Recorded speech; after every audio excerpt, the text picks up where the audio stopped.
सत श्री अकाल संगत जी। सच्चे पातशाह साहिब श्री गुरु नानक देव जी के बड़े साहिबजादे बाबा श्री चंद जी ने एक बार अपनी भुजा आकाश में 20 मील लंबी कर दी थी। यह तस्वीर भी आप सभी ने अवश्य देखी होगी, लेकिन यह सब कैसे हुआ? महाराज में इतनी शक्ति थी, बाबा श्री चंद्र जी में कितनी करामातें थी और वे कैसे प्रकट हुई? आइए हम इस पावन विचार को श्रवण करते हैं। जहां आज गुरुद्वारा टाली साहिब बना हुआ है, वहां पहले कोई गुरुद्वारा नहीं था, बल्कि घना जंगल हुआ करता था। उस जंगल में जंगली जानवर रहते थे जो लोगों को और उनकी फसलों को बहुत नुकसान पहुंचाते थे। इस कारण किसान बहुत परेशान रहने लगे। यह संगत का दुख बाबा लक्ष्मी चंद जी से देखा नहीं गया, इसलिए बाबा लक्ष्मी दास जी ने उन जंगली जानवरों का शिकार करना शुरू किया। लेकिन शिकार से पहले उन्होंने अपने बड़े भाई बाबा श्री चंद जी से अनुमति ली थी। बाबा जी ने अनुमति इस शर्त पे दी थी कि केवल उन्हीं जानवरों का शिकार किया जाए जो किसानों और उनकी फसलों के दुश्मन हैं। किसी निर्दोष जीव को नहीं मारना। जब बाबा लक्ष्मी दास जी शिकार पर जाते तो उनके साथ अन्य शिकारी भी जाते थे। एक दिन बाबा लक्ष्मी दास जी शिकार करके लौट रहे थे। उनके साथ आए शिकारियों ने हिरणों, खरगोशों जैसे छोटे छोटे निर्दोष जीवी को भी तीर मार दिए और उन्हें मारकर ले आए। जब बाबा श्री चंद्र जी की समाधि खुली तो उन्होंने देखा कि निर्दोष हिरण और खरगोश मारे गए हैं, जबकि इसकी अनुमति नहीं दी गई थी।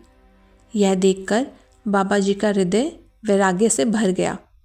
बाबा श्री चंद्र जी ने कहा, लक्ष्मीदास जी, इन निर्दोष जीवों की हत्या का लेखा जोखा तुम्हें देना ही पड़ेगा।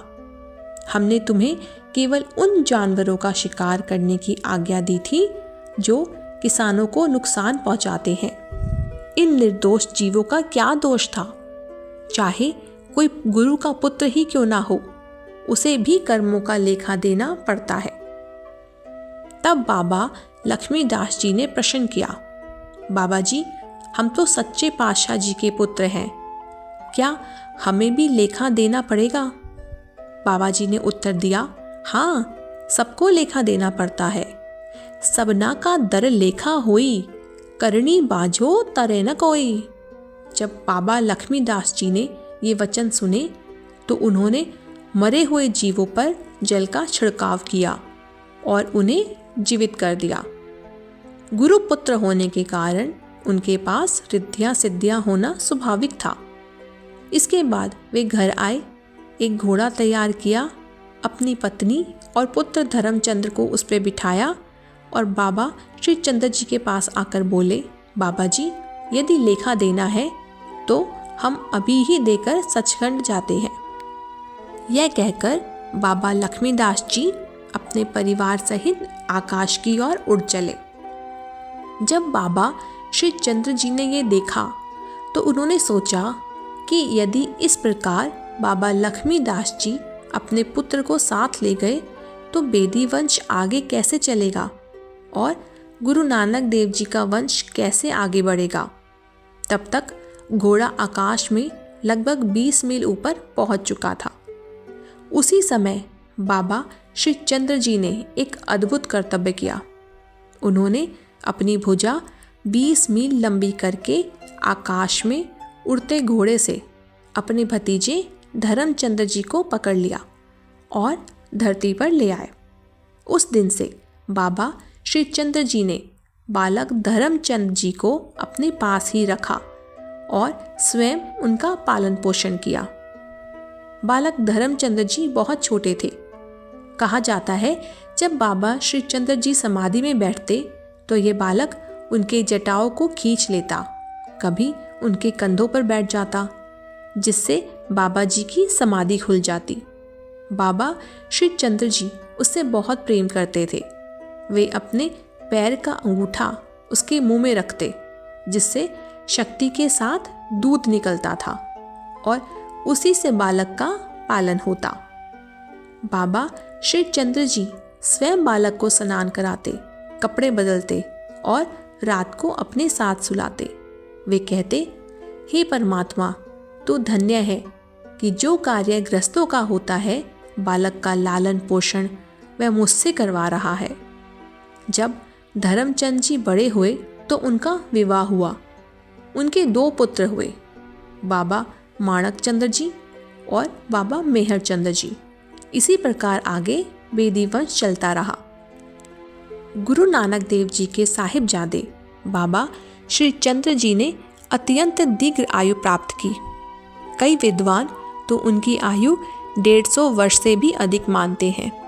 यह सब उनके महान तप, सिमरन और रिद्धियों सिद्धियों के कारण संभव हुआ।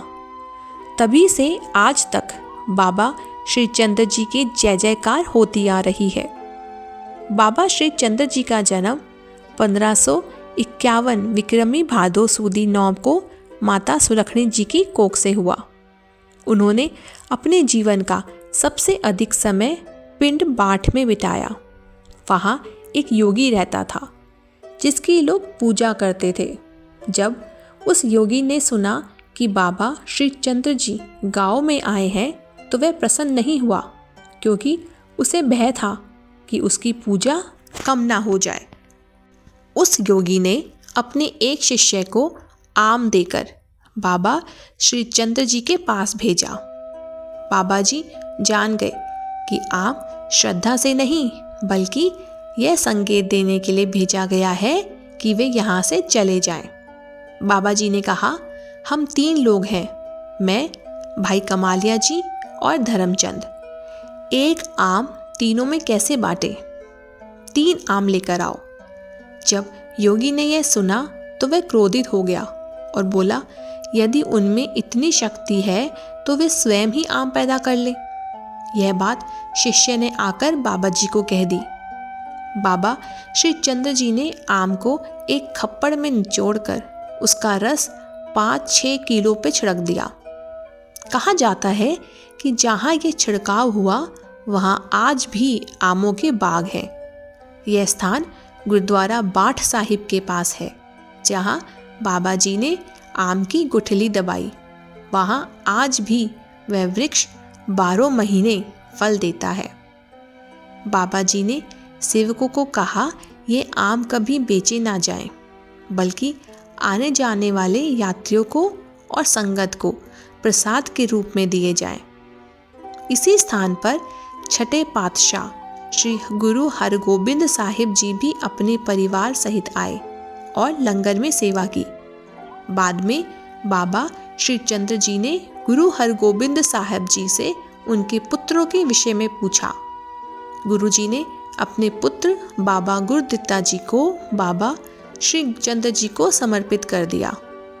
बाबा गुरदित्ता जी से ही 7वें पातशाह गुरु हरराय साहिब जी हुए। बाबा श्री चंद्र जी सदा उदासी मत में स्थित रहे। उन्होंने कभी गुरु गद्दी का दावा नहीं किया। वे सदा भक्ति और समाधि में लीन रहे। एक बार बाबा श्री चंद्र जी चौथे पातशाह गुरु रामदास जी के दर्शन हेतु गए। गुरु रामदास जी ने अत्यंत विनम्रता से उनका स्वागत किया। बाबा श्री चंद्र जी ने उनकी विनम्रता की प्रशंसा की और आशीर्वाद दिया। रामदास सरोवर नाते सब उतरे पाप कमाते। बाबा श्री चंद्र जी शांत स्वभाव के थे और सबके दुख हरने वाले थे। उनके जीवन में अनेक शिक्षाएं और करामातें मिलती हैं।